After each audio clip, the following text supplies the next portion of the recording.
Hello everyone, I am Mahima Singh and I welcome you to my YouTube channel English with महिमा।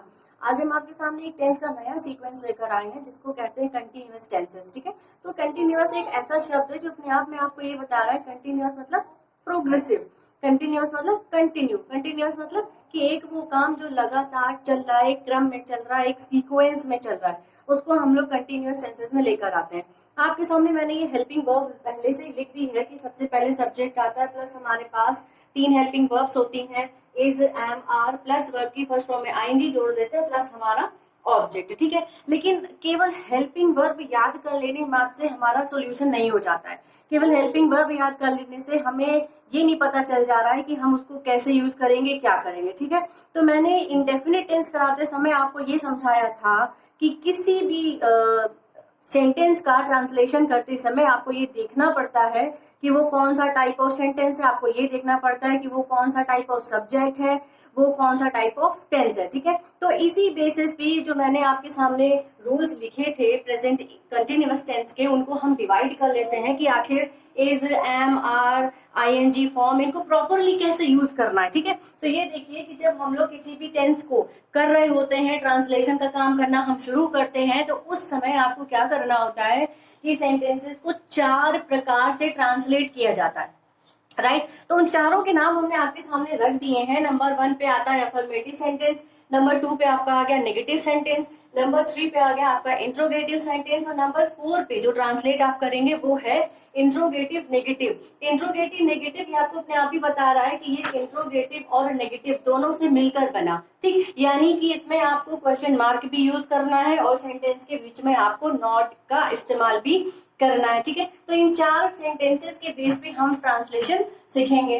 फिर आते हैं कि इज, एम, आर आखिर कहाँ यूज करना है, क्या यूज है इसका, कैसे यूज किया जाएगा। तो देख लेते हैं कि मैंने आपको पहले ही बोला कि जो हमारा हेल्पिंग वर्ब होती है, ठीक है, वो चाहे इज, एम, आर हो, चाहे डू, डज हो, चाहे वॉज हो, कुछ भी हो, वो किस पे डिपेंड करती है, वो डिपेंड करती है टाइप ऑफ सब्जेक्ट पे। टाइप ऑफ सब्जेक्ट का क्या मतलब हुआ, टाइप ऑफ सब्जेक्ट टेंस के अंतर्गत वो होते हैं जिसमें हम ये देखते हैं कि सब्जेक्ट सिंगुलर है या प्लूरल है। ठीक है, तो सिंगुलर मतलब क्या होता है, तो जो इंग्लिश ग्रामर है वो सिंगुलर में किसको रखती है, आप देख लीजिए मैंने लिख रखा है ही, शी, इट। ठीक है, या कोई भी चीज जो संख्या में एक है, किसी का नाम है, एक किताब है, एक शहर है, एक जगह है, कुछ भी मतलब। ठीक है, तो जो चीज संख्या में एक है वो सिंगुलर में आएगी, और ही, शी, इट किसी का नाम ये सिंगुलर में आएगा। तो सिंगुलर अगर आपके सामने रख दिया गया है प्रेजेंट कंटिन्यूअस टेंस का, तो आप क्या करेंगे, इज यूज करेंगे, is plus ING form of the verb. ठीक है, फॉर एग्जाम्पल देखिए मैंने आपके सामने एक सेंटेंस रखा है, सीता गाना गा रही है। इसमें हमारा सब्जेक्ट क्या है, सीता है। सीता क्या है, एक लड़की है, यानी कि हम बात कर रहे हैं एक पर्टिकुलर लड़की की, वो सिंगुलर हुई, तो हम क्या कह देंगे, Sita is singing a song. Singing देख लीजिए, सिंगिंग मतलब सिंग प्लस आईएनजी।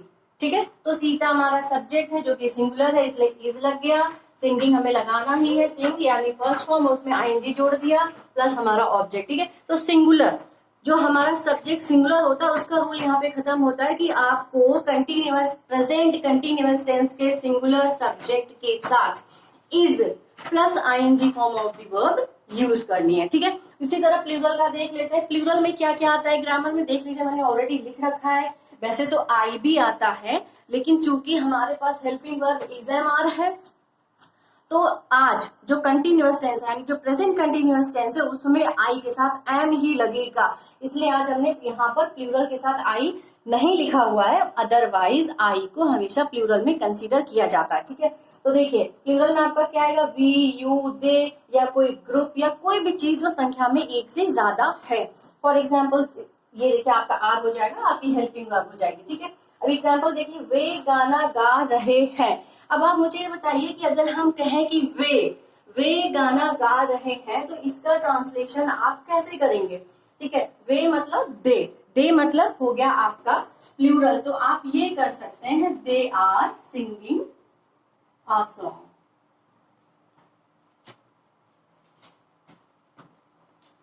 ठीक है, आप ये कर सकते हैं कि जब हम बात वे की करें, वे मतलब प्लूरल, प्लूरल मतलब हो गया हमारा आर, उसके बाद हमारा ING form of the verb तुरंत ही आ जाएगी। ठीक है, कुछ और चीजें देख लेते हैं आज हम प्रेजेंट कंटिन्यूअस टेंस में ही।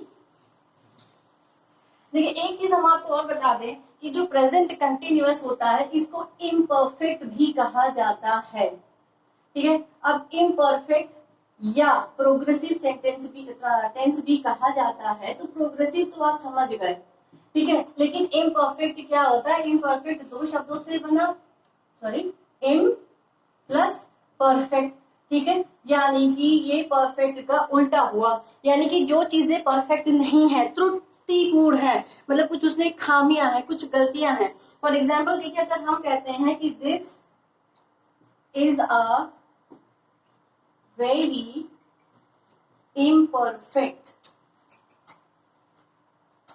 ठीक है, this is a very imperfect system, ठीक है। सिस्टम तो आप समझते ही होंगे, सिस्टम को हम किस कैटेगरी में लेकर आते हैं। This is a very imperfect system का मतलब ये हुआ कि हम बात कर रहे हैं अपनी गवर्नमेंट की। अब आप ये बताइए कि गवर्नमेंट तो हमारी चल ही रही है, तो वो इम्परफेक्ट कैसे हो गई? वो इम्परफेक्ट इस तरह से है कि शायद उसमें कुछ कमियां रह जाती हैं जो हमें पता चलती है। हमको ये लगता है कि हाँ भाई गवर्नमेंट काम बहुत कर रही है, लगातार कर रही है, लेकिन फिर भी उसमें कुछ खामियां हैं, कुछ कमियां हैं। तो इसीलिए प्रेजेंट कंटिन्यूअस को इम्परफेक्ट टेंस भी कहा जाता है, बिकॉज द जो काम है वो चल तो रहा है, लेकिन थोड़ा सा कमी क्या है कि हमें ये नहीं मालूम है कि वो कब खत्म हो रहा है और कब नहीं खत्म हो रहा है, ठीक है। तो कुछ और ट्रांसलेशन हम आपको भी करवा देते हैं। जैसे कि मैं पढ़ रहा हूं, मैंने एक सेंटेंस लिया, मैं पढ़ रहा हूं, ठीक है। तो आप इसकी पहचान समझ लीजिए कि लास्ट में अगर रहा हूं, रही है, रहे हैं आएंगे तो ये प्रेजेंट कंटिन्यूअस में माना जाएगा। मैं किसमें होता है? आई के साथ हमने आपको क्या बताया कि एम लगाना है। आई एम रीडिंग, ठीक है, ये सेंटेंस हमने कर लिया। अब आप ये देख लीजिए कि आई के साथ हमने एम लगाया है, क्योंकि मैंने आपको ये बताया कि इज लगेगा सिंगुलर के साथ, आर लगेगा प्लूरल के साथ, और एम लगेगा केवल आई के साथ, ठीक है। अगला सेंटेंस देख लेते हैं। एक सेंटेंस हम ये ले रहे हैं कि हम बाजार जा रहे हैं, ठीक है। पहचान देख लीजिए, सबसे पहले इसमें क्या है? रहे हैं, यानी ये कंटिन्यूअस हो गया। हम का मतलब वी, यानी plural, we are going to market, ठीक है, we are going to market. ये सेंटेंस ट्रांसलेट हो गया किसमें? ये हो गया आपके अफर्मेटिव में, ठीक है। मैंने आपको अभी क्या बताया है कि टेंसेस में हम सेंटेंसेस को 4 प्रकार से ट्रांसलेट करते हैं। नंबर 2 पे हम आते हैं नेगेटिव में, we are not going to market, ठीक है। ये हो गया आपका नेगेटिव, क्योंकि यहाँ पर नॉट है, ठीक है। फिर आते हैं are we going to market. अब ये आपका क्या हो गया? ये हो गया आपका इंट्रोगेटिव, ठीक है। क्यों? क्योंकि हमने यहाँ पे क्वेश्चन मार्क लगाया है। अब देखिए, are we not going to market, ठीक है। अब आप देखिए, इसमें क्वेश्चन मार्क भी है और नॉट भी है, इसका मतलब ये क्या हुआ? ये हो गया आपका इंट्रोगेटिव प्लस नेगेटिव सेंटेंस,